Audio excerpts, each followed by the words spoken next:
So lately, we've been hearing a lot about layoffs and job losses, and I wanted to cycle back and talk about this again. I've talked about it before, but just want to remind you, if you do get laid off, you do have a sudden job loss, here are some tips to potentially make it a smoother process. So the first thing is, don't make any rash decisions. Sometimes you want to fly off the cuff and say whatever you have to say. That's okay. You're feeling that way, but consider holding back for a bit. And also, don't make any rash decisions as to, I'm going to go work here, I'm going to apply for this job right away. You need to process this information, especially if you've been working for the employer for a long time and you had no idea this was coming.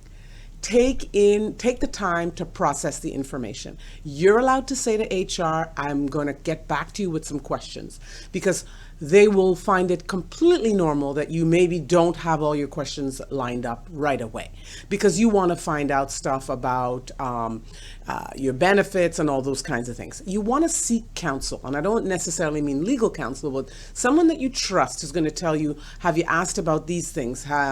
Find out about these kinds of things from the job. What's the job offering you? Whether it's a severance package, whether it's help to find another job or help you build your resume. Those are the kinds of things you want to jot down in terms of questions for the support that the company is going to offer you. Resist the urge to throw people under the bus. As good as that may make you feel, you have to think a little bit more long term.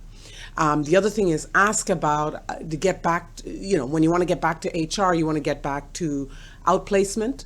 Some companies do offer that. References. So if you threw them under the bus, of course, expect that there are no references will be coming forward. So you want to ask for written references. You want to ask for references for them as a future employer. You want references on LinkedIn. So you have to think long term in terms of references.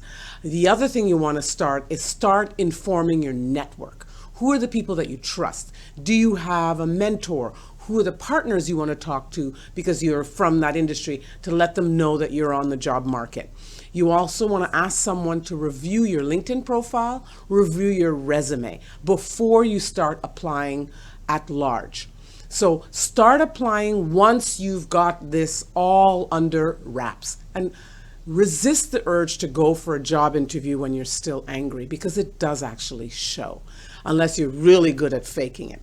So take the time, take a deep breath, maybe even take some time in between the job loss and the starting to look for a job if you can, because you will go into it a better person, having clarity of mind and knowing exactly what you want. I'm Dawn Williams. I can reach on LinkedIn and on Twitter. Happy selling.